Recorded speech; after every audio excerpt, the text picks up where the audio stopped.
Kemarin itu yang gue lihat adalah bukan acara mediasi jatuhnya. Kemarin itu lebih tepatnya acara flashback untuk membahas hal-hal yang selama ini menjadi keganjalan pihak masing-masing. Jadi nggak ada poin mediasinya kemarin itu, sama sekali tidak ada poin mediasi. Kemarin itu deadlock begitu ya. Hal itu yang sebenarnya kami sayangkan sebagai tim kuasa hukum gitu ya. Yang kami sayangkan yang dilakukan oleh pihak perwakilan dari Agus Salim, di mana mereka datang bukannya konteksnya adalah perdamaian, tetapi malah membahas masalah pencemaran nama baik lah, membahas tentang pemerasan yang katanya diduga dilakukan oleh Novi begitu, yang mereka katanya laporkan untuk membela Agus Salim gitu ya. Itu adalah poin-poin yang mereka bahas kemarin. Intinya sih gini, saya akan coba untuk mengupas sedikit begitu ya. Sebenarnya apa sih bentuk permasalahan yang mereka saat ini selalu ungkap gitu. Jadi pada intinya adalah kalau saya ditanya gitu ya, hukum di dunia ini bisa tercipta itu karena apa? Hukum itu datangnya dari mana sih? Kok bisa sekarang tuh orang semua ada aturan yang sedemikian rupa, ada kitab undang-undang hukum pidana maupun perdata. Gimana sih itu jalan ceritanya bisa ada begitu? Di dalam dunia ini, ketika hukum mau diciptakan, tujuannya adalah untuk mengarahkan agar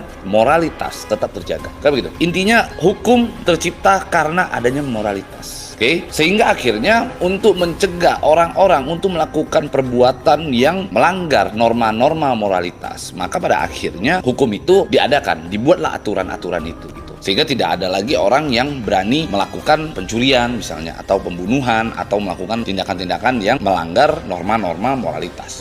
Nah sekarang pada konteksnya begini, di dalam perkaranya Agus gitu ya, kita sepakati dulu bahwa hukum tertinggi adalah moralitas. Karena dasar hukum dibuat atas dasar moralitas. Nah, dalam perkara Agus, mari kita lihat. Novi adalah pihak yang akhirnya memperkenalkan Agus di ruang publik. Novi adalah pihak yang pada akhirnya yang membuat para donatur tergerak hatinya untuk menyisihkan sedikit rezekinya membantu biaya pengobatan Agus. Konteksnya adalah biaya pengobatan Agus. Di pertengahan jalan, ketika proses daripada uang tersebut terkumpul begitu ya, pada akhirnya dari pihak Agus diduga terdapat dugaan penyalahgunaan uang daripada donasi. Ada indikasinya. Itu bisa dilihat dari mutasi rekening. Di mana mutasi rekening tersebut ada uang yang ditransferkan dari Agus ke Wawa katanya.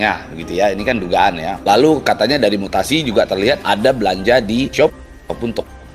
Nah, untuk melakukan pencegahan penyalahgunaan di luaran sana, itu merupakan representasi dirinya terhadap Yayasan Rumah Peduli Kemanusiaan gitu ya. Nah sekarang Novi akhirnya melakukan pencegahan itu, menarik uang itu, meminta agar Agus menyimpan uang tersebut di yayasan, dan itu juga melalui kesepakatan. Oke. Nah setelah kesepakatan terbentuk, kesepakatan tersebut sudah tersusun rapi, terbentuk, akhirnya sekarang uang tersebut ada di yayasan, yang mana itu merupakan suatu bentuk beban moralitas begitu ya, yang membuat akhirnya Novi harus melakukan itu. Kita tadi sepakat di awal bahwa moralitas adalah hukum tertinggi. Kalau seandainya ada pihak-pihak yang kiranya menghalang-halangi seseorang ingin menegakkan hukum tertinggi tersebut, maka menurut saya orang-orang tersebut adalah orang-orang yang bukan orang hukum. Orang-orang tersebut adalah orang-orang yang tidak memiliki moral. Orang-orang tersebut adalah orang-orang yang tidak paham hukum.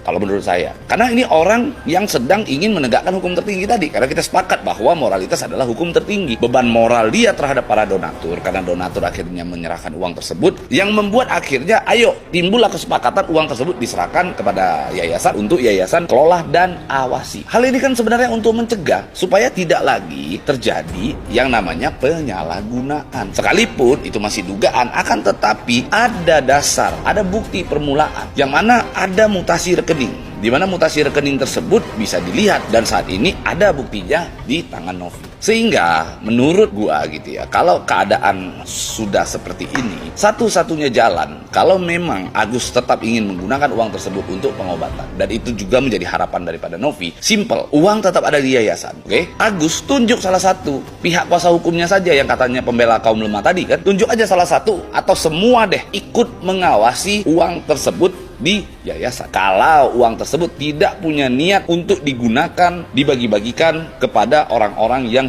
tidak berkepentingan. Kalau uang tersebut niatnya untuk dipakai kepentingan yang tidak berhubungan dengan pengobatan mata. Jadi kalau sudah tidak ada niat itu, harusnya legowo saja, uang tersebut tetap diletakkan di yayasan. Toh itu untuk Agus juga, toh uang tersebut juga dipergunakan untuk pengobatan mata Agus juga. Kenapa sih harus ngotot uang itu harus masuk ke rekening Agus, dikuasai oleh Agus, dan suka-suka Agus mau dipakai untuk apa saja? Kenapa sih? Nah, ini jadi pertanyaan besar masyarakat. Ini akan menjadi pertanyaan besar kita semua. Sehingga puncaknya adalah di acara kemarin tidak ditemukan titik terang, tidak ditemukan satu konklusi yang baik. Kenapa? Karena dari pihak Agus Salim meminta agar uang tersebut diserahkan kepada mereka, meminta agar uang tersebut mereka yang awasi, mereka yang kelola sendiri, Novi tidak perlu campuri. Pertanyaan saya adalah bagaimana rasa moralitas seorang manusia ketika hal donasi tersebut, kita ingin agar segera Agus bisa menggunakan uang tersebut, kita semua ingin agar Agus menggunakan uang tersebut untuk melakukan pengobatan terhadap matanya. Akan tetapi ada indikasi, ada dugaan niat-niat lain untuk menguasai uang tersebut. Maka saya meminta kepada orang-orang yang berupaya untuk mencoba menguasai uang tersebut dan untuk dipergunakan untuk kepentingan pribadi selain pengobatan mata Agus dan yang menjadi bagian-bagian proses daripada pengobatan mata Agus, jangan coba-coba karena itu akan menciderai yang namanya moralitas tadi. Juga kemarin ya, kalau saya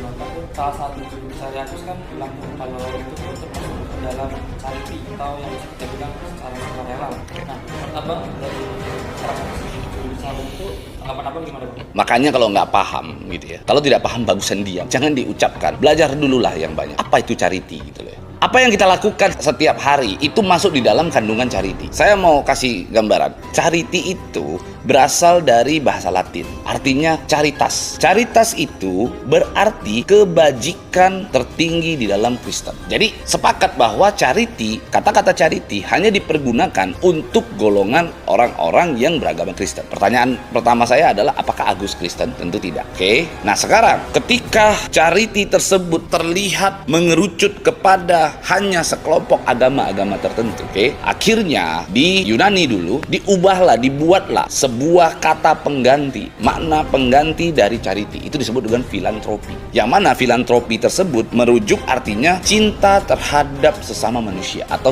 cinta kemanusiaan. Itu disebut dengan filantropi. Jadi charity dan filantropi memiliki makna yang sama tetapi lingkupnya yang berbeda. Lingkup charity hanya di lingkungan tertentu, sementara filantropi mencakup seluruh manusia.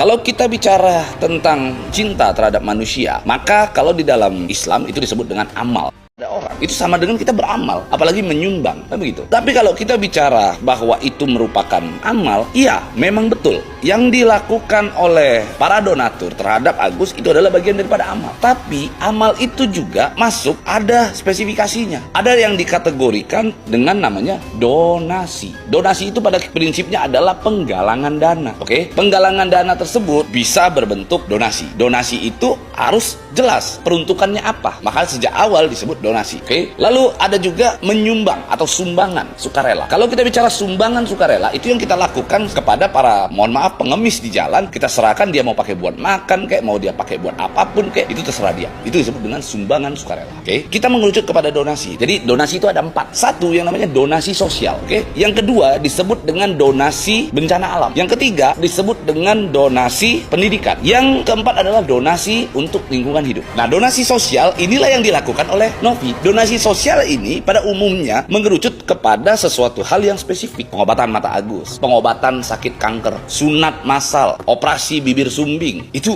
donasi. Itu adalah upaya penggalangan dana dalam bentuk donasi. Karena donasi itu, kata dasar daripada donasi itu adalah donor gitu loh. Donor itu memberikan sesuatu hal secara spesifik. Sama orang donor darah gitu ya. Bisa nggak kita donor darah, ternyata darahnya nggak dipakai untuk melakukan transfusi darah, tapi ternyata darah kita itu dipakai buat nyiram tanaman? Kan nggak bisa, nggak mungkin. Harus spesifik. Donor darah ya dipakai untuk transfusi darah. Nah, itu logik ya. Jadi kenapa disebut dengan donasi? Donasi berbicara spesifik. Sama halnya ketika ada donasi bencana alam. Ada bencana alam katakan di suatu tempat gitu atau di suatu daerah. Maka donasi tersebut, uang tersebut adalah diperuntukkan yang berkaitan tentang recovery dari bencana alam tersebut. Kalau kita sering ke mall-mall gitu ya, ngelihat ada sumbangan untuk atau donasi untuk melestarikan hewan beruang misalnya, atau donasi untuk harimau Sumatera, atau donasi untuk apalah gitu, binatang-binatang langka gitu, atau hewan-hewan langka. Ya itu diperuntukkan untuk spesifik untuk hewan langka tersebut, bukan dipakai juga untuk pendidikan anak, nggak bisa. Itu yang disebut dengan donasi. Oke, jadi kembali lagi Kalau tidak paham, pahami dulu. Kalau tidak mengerti, sudah Anda pelajari tapi Anda tidak mengerti,